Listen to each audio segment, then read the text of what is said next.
అదరగొట్టే కారం రంగు రుచి ఆచి కారం పొడి. ఆ జిల్లాలో రాజకీయాలు ఎంత కీలకమో ఆ వ్యాపార సామ్రాజ్యం కూడా అంతే కీలకం. అందుకేనేమో ప్రభుత్వం మారినా అక్కడ దోపిడీ మాత్రం తగ్గలేదట. గతంలో క్వారీల్లో తిష్ట వేసుకుని అడ్డంగా బుక్కేసిన పొలిటికల్ గ్యాంగ్ ఇప్పుడు మూటాముల్లే సర్దేసుకుందట. అయితే ఇప్పుడు మావంతు అంటూ కొత్త అధికార పార్టీ నేతలు అక్కడ వాలిపోయారు.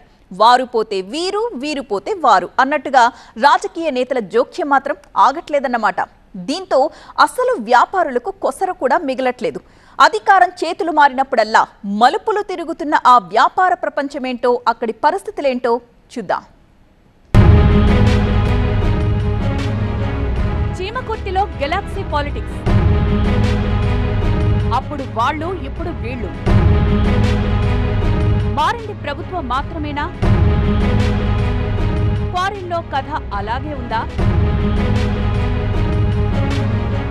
1976కు పూర్వం ఓ కుగ్రామంగా ఉన్న చీమకుర్తిలో సరైన పంటల పండక భూములన్నీ బీడు భూములుగా దర్శనమిచ్చేవి.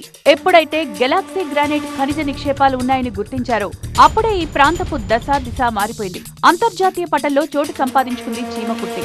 మండలంలోని చుట్టుపక్కల ప్రాంతాల్లో కూడా గెలాక్సీ గ్రానైట్ ఖనిజం పుష్కలంగా ఉందని తెలియడంతో బడా పారిశ్రామికవేత్తలతో పాటు రాజకీయ నాయకుల చూపు అటువైపు పడింది.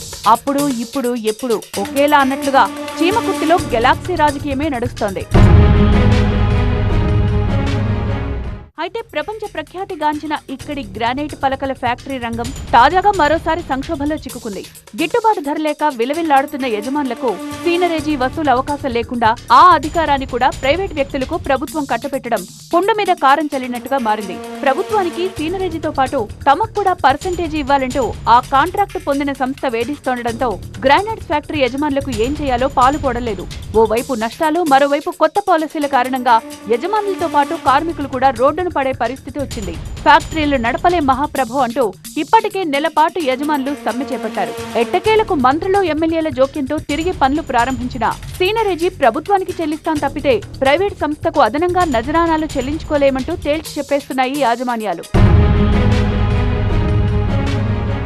ప్రభుత్వం అనుసరిస్తోన్న లీజ్ విధానాన్ని ఆసరాగా చేసుకుని రాజకీయ నాయకులు, వ్యాపారవేత్తలు మైనింగ్ లీజును దక్కించుకోగలిగారు.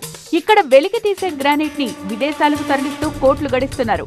కానీ పన్నులు, రాయల్టీల రూపంలో ప్రభుత్వానికి కట్టాల్సిన సొమ్మును ఎగవేస్తూ ఖజానాకు గండి కొడుతున్నారు. ఇందులో మైనింగ్ అధికారులకు, పోలీస్, రెవెన్యూ అధికారులకు నెలవారీ మామూళ్లు అందుతాయనే ఆరోపణ కూడా ఉంది. ఒక్క చీమకుర్తి నుంచే ప్రభుత్వానికి రాయల్టీ రూపంలో ఏటా 200 కోట్ల రూపాయల ఆదాయం సమకూరుతోంది. ఈ గనులను నమ్ముకుని ఉమ్మడి ప్రకాశం జిల్లాలో 1000కు పైగా గ్రానైట్ కట్టింగ్ అండ్ పాలిషింగ్ ఫ్యాక్టరీలు వచ్చాయి. అయితే కరోనా తర్వాత పరిస్థితి పూర్తిగా దిగజారిపోయింది. వ్యాపారులు సిండికేట్ గా మారిపోయి తాము మాత్రమే కొనుగోలు చేసేలా పరిస్థితిని మార్చేశారు. అసలే పరిస్థితి దయనీయంగా ఉంది అనుకుంటే ఇప్పుడే ఫ్యాక్టరీల నుంచి సీనరేజీ వసూళ్లను ప్రైవేటీకరణ చేయడంతో మొత్తానికే మోసముచ్చేలా తయారైంది. అందుకే ఈ నిర్ణయాన్ని వ్యతిరేకిస్తూ నిరసనలు మొదలయ్యాయి. సీనరేజీ వసూలు హక్కులు పొందిన సంస్థ ఇంకా రంగంలోకి దిగకముందే బెదిరింపులకు పాల్పడుతోందట. ప్రభుత్వానికి చెల్లించే రాయల్టీతో సంబంధం లేకుండా అదనంగా తమకు వాటాలు చెల్లించాలని డిమాండ్ చేస్తోందనే ఆరోపణలు వినిపిస్తున్నాయి. దీంతో ఈ ప్రాంతంలో 700 గ్రానైట్ కట్టింగ్ ఫ్యాక్టరీలు ఉండగా దాదాపు యజమానులంతా ఒకే తాటిపైకొచ్చి నిరసన వ్యక్తం చేస్తున్నారు. చీమకుర్తిలో వేల కోట్ల సామ్రాజ్యంగా మారిన గ్రానైట్స్ గన్ల వ్యాపారంలో కేవలం పారిశ్రామికవేత్తలే కాదు, రాజకీయ నాయకులు ఉన్నారు. గ్రానైట్ క్వారీల్లో తిష్టవేసి వాటాలు పంచుకున్నారు. ఇప్పుడు ప్రభుత్వం మారడంతో వాళ్లు పత్తా లేకుండా పోయారట. వాళ్లు పోయారనుకుంటే ప్రస్తుత అధికార పార్టీకి చెందిన కొంతమంది నేతలు మళ్లీ రంగప్రవేశం చేసేందుకు సిద్ధమవుతున్నారట. గత ప్రభుత్వంలో పెద్దలకు సహకరించినట్లుగానే తమకు కూడా సహకారం అందించాలని డిమాండ్ చేస్తున్నారట. దీంతో అసలు గ్రానైట్ వ్యాపారులకు కొసరు కూడా మిగిలే అవకాశం లేకుండా పోతోందట. మరి తిలా పాపం తలా పిడికడం అన్నట్లుగా ముందుకు సాగి శరణమందావా లేక రణానికే సిద్ధమందావా అన్నదే తేల్చుకోలేకపోతున్నారట వ్యాపారులు.